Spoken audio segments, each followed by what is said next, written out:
Tell me we got. Which one of you has had a fucking shit and not flushed the toilet? Disgusting!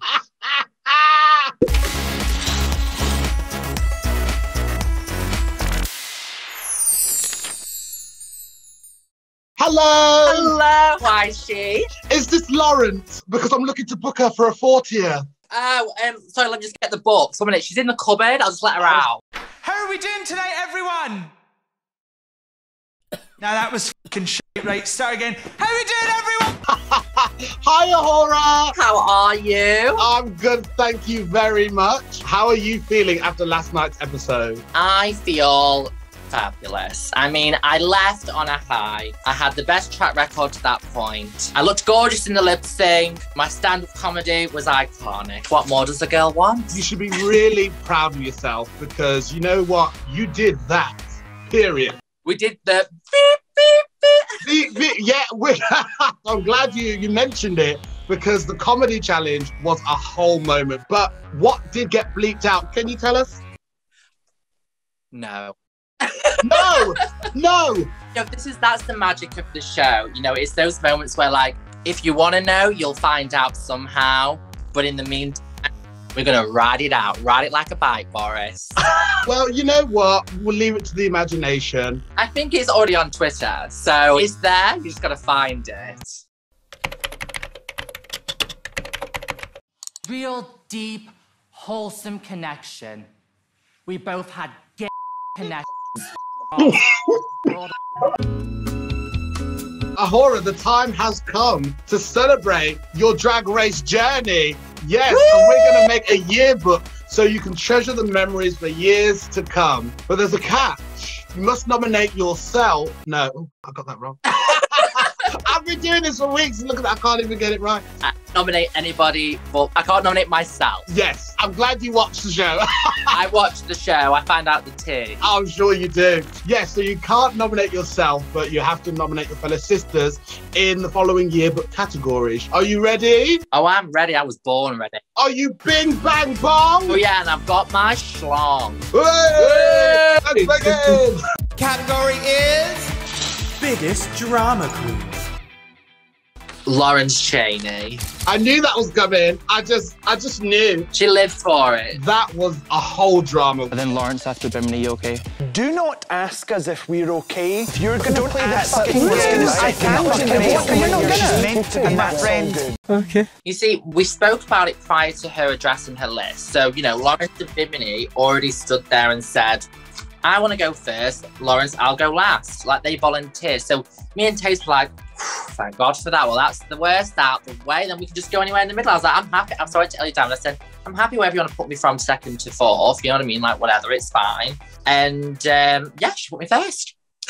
So who would you pick to go in which order? For me, if I was to do it, I would have done it as Lawrence, and I think I'd have closed it with Bimini. I'd have probably put Ellie second, me third in the middle, and then Taste at fourth, just because, like, you know, balances it out. Definitely. The point me and Lawrence were saying was we just wanted it to be a good show. So, you know, you always want a killer opening and an amazing ending. That is how I would have done it personally. Well, that is not the way things went. No, not at all. But, you know, it's what makes great television. Exactly. We were entertained and hooked to our seats. Oh my gosh. So doing a comedy show challenge is hard. It's hard enough, period, when there's audience. But when the room is empty, that must make it so much harder. How did you feel when you were on stage? I mean, you're coming out to no reaction, and the only reaction you will get is if you're getting killer laughs. For me, I had to do it twice because the first time my mic wasn't working, so I wasn't even getting any laughs that time. So when I did it a second time, they could actually hear me. It was a lot better, but at that point, my confidence was already a little shook. So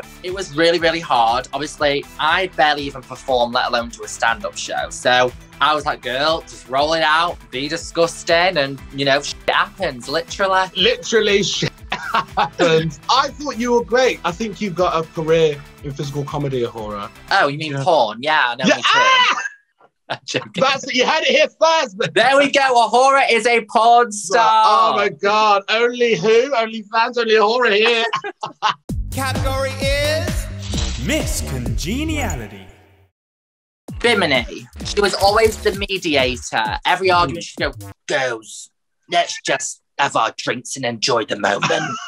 I can see that. She's been a popular one. So you mentioned on Twitter that RuPaul asked the dreaded question, who should go home tonight? But they didn't put it in the show for some reason. But you did explain that's why you're upset. Can you talk about that a bit more? Like who said it and who did you pick? Yeah, I mean, it's the question that always comes at that time. So at that moment, we all unanimously said one person, but that one person then said me. Her excuse was, I am the front runner in a sense, and she felt that for someone who was doing so well, I shouldn't have bombed so hard in the challenge. So I deserve to go home. But it was hard because that person is my best friend. That person is someone who I adore. It's not Taste, by the way. Oh, yeah. No, it's not Taste. I'm thinking Taste is next door what is this bitch saying? No, but that's why in Untalked I was going off the way I was going off because, it is hard to hear someone who you thought you was close with in that moment who would you over once, then was trying to go a second time. I was like, now you're taking the piss, bitch. Yeah. You rest with the wrong bit. Can you tell us who it was? No, Ellie Diamond. A lot of people were saying Ellie should have been in the bottom instead of Taste. We thought it was going to go that way.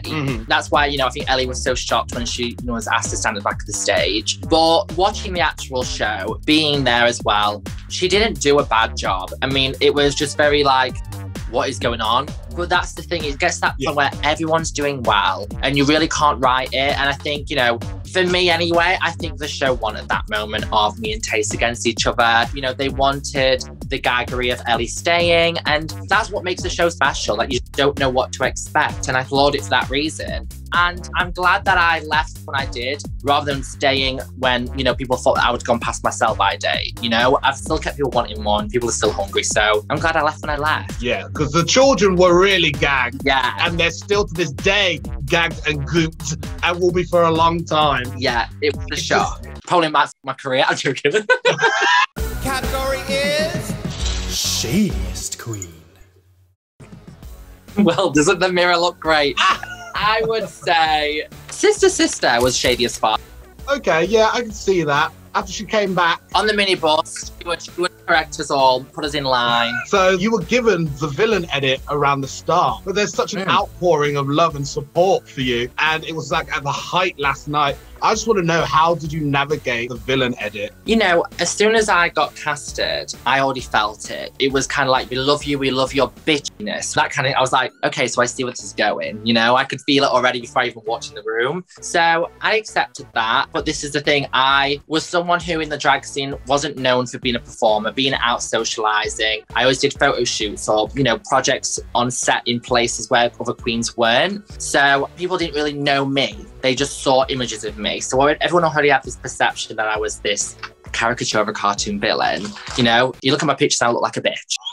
Not a joke, just a fact. It's just the truth, and I own up to it. But, I think I went into the show having that in my mind, thinking, well, this is what people expected of me, so I need to be that. And I think as the longer I was in the show and the more I was being George and being Awhora, the two worlds started to cross over, and I think I evolved into just one person. I think that is now what's refined my drag and made me the character that I now am, which is just myself. I said it to RuPaul, I was like, I came to this show feeling like I had to be a mold of a fit. Little did I know I could be the creator of my own cast and sculpt my own artwork, And here I am now. Yes, bitch! Yes! You just took me to church. You just took me all the way to church. Can I get a gay man up in here? Yes! It all started with that bloody ASOS jacket, and then it was soon eclipsed by the H&M. So I just want to know, babes, which is worse, ASOS or H&M? I prefer a bit of an ASOS, to be honest. Ooh. But that don't mean I'm going to wear it on the runway. I like an ASOS for an everyday, but I'd rather wear, couture for the runway. Category is Best Look. Bimini is my favourite outfit of the whole season. The acne the idea of spots being something that is like glorified and made look, I was like, great, like, you know. Phenomenal. So you mentioned several times that you learned about yourself and grown as a result of the show. What do you think was your biggest breakthrough moment? What did you learn, babe? It was episodes like 1 to 3. We have to stand at the back of the stage and they, you know, the music starts playing before we walk out, and then they go, right, 3, 2, 1, and Ellie Diamond, walk out and you do your runway. So we always stood there and there's a big mirror, and that's when I always look at myself and I always go, you're ugly, you're disgusting, you're a pig. Oh my God, your makeup's terrible. And I just pull myself down. But Ellie and Lauren Cheney had this thing, and Bimini, where they would always come up to me. I don't know why, just because they're nice people, maybe. But they came up to me and they were like, Awhora, you look sensational. Like, you look amazing. This is gorgeous, blah, blah. Every week they did that with me. I remember like being sat there and I was thinking, this is weird. Like, I'm actually getting compliments like for once in my life. Because obviously, I never got to clubs, obviously, in drag. So I never used to get that. So I was like, I don't know how to handle this. And Ellie Diamond came up to me and was like, you never give compliments back to us when we give you compliments backstage, me and Lauren. She never say like, oh, thank you, you look great too. You just stand there and you go, thank you. So then I stood there and I thought, oh my God, this is what I'm doing to Tia Coffee. Like, I'm being so blinded by my own insecurities that I'm not acknowledging what's going on around the room, and I'm taking it out on other people. Like, I'm not responding to them complimenting me because I'm so in my own head. And I've done this to Tia where I'm completely disregarding all of her talent.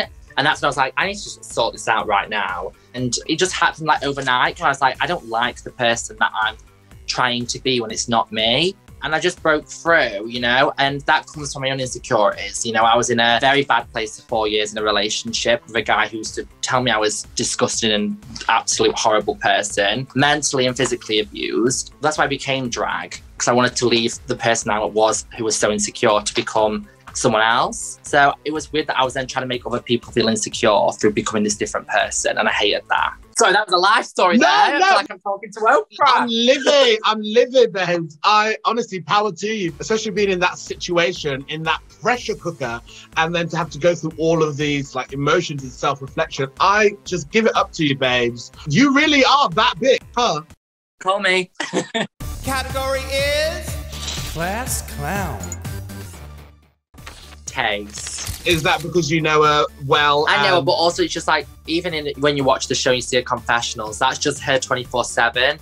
You think she was on acid. Like, the girl just does not stop talking. She is the Energizer Bunny of drag, you know? She just is on it 24/7. You can't control her. So yeah, she's the clown. I can sense that. Gosh, your house must be a moment. Girl, don't even. Baked beans every day. Oh, Lord Jesus. There have been so many iconic moments. We've had ASOS Gate, we've had the Fish and Chip Gate, we've had UK Hunt, we have the drama of it all, but a lot gets left out of the edit. I heard that you walked off stage when you were eliminated, then came back and said a certain iconic line. Will you be able to deliver that for us? Let me give it to you. I left the stage and I went, which one of you has had a fucking shit and not flushed the toilet? And then Lawrence Cheney went, well, it wasn't me. And I went, well, it was one of yours. Disgusting. And then I left and they didn't use it. Oh my God, that's criminal. I know, how offensive. Honestly, they did you dirty, girl. Well, are there any moments that you wish had sort of stayed in the edit?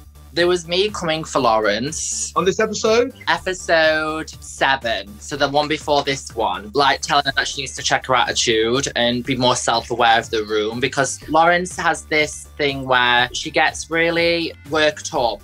Sometimes if things don't work out the way she planned. Like, after Snatch Game, she really punished herself for that. But when Lawrence is hard on herself, she makes it a thing in the room, and it really brings down everybody. Like, if Lawrence is in a great mood, the room's in a great mood. That's because she's just got such an infectious personality. It's a power to her, you know. She can walk onto a stage and make everyone feel great by being herself. But then it's also a disadvantage where if she walks into a room and she doesn't feel good, the room feels horrible. And I said that to her. I said, you know, this is your power and you need to be aware of it, because when you're not good, you make all of us not feel good. It was a turning point in Lawrence as well, where she realized, she was like, I don't like the way that I'm making other people feel when I'm not feeling my best. So I don't want to do that to other people. And I think it was a great moment and something that, you know, a lot of people take life lessons from, to know how to address yourself, you know, and be more self-aware. But, you know, we can't have it all about my moments on the TV addressing people. Well, you know what? You come leaps and bounds, and It's been a pleasure to watch you. Well, finally, what's going to be your yearbook quote? And it can be anything. I think it would have to be Sparkle Tears! Oh my God! Oh my God, I love that. Yes. That's been your yearbook. What's next for you, Awhora? You know, Vogue, Cosmopolitan, Vanity Fair, Fashion Week, you know, just a few. Probably be the new face of, you know, the tube station or something. Who knows? You know, I want to try and get a Greg's ambassador program, something cool, you know. I'm open to opportunities, girl. And then obviously me and Tayson are doing an OnlyFans. Why not? The sky is the limit. The hole's the limit. Awhora, it has been so amazing to talk to you. Thank you so much for your time. And listen, when I'm in London, I'm coming to see y'all, and that's it. Come on, come round to the house. Me and Taste will make you some lovely beans on toast. Oh, absolutely. I'll bring my own ketchup. Don't worry about it. Do you know what I mean? And the butter. Listen, I'm going to skim. Thank you so much, babe. You've been an absolute pleasure and a star, and I love you. And take care. Mwah. Right, fuck off. I can't stand you. Oh, you little whore. Bye.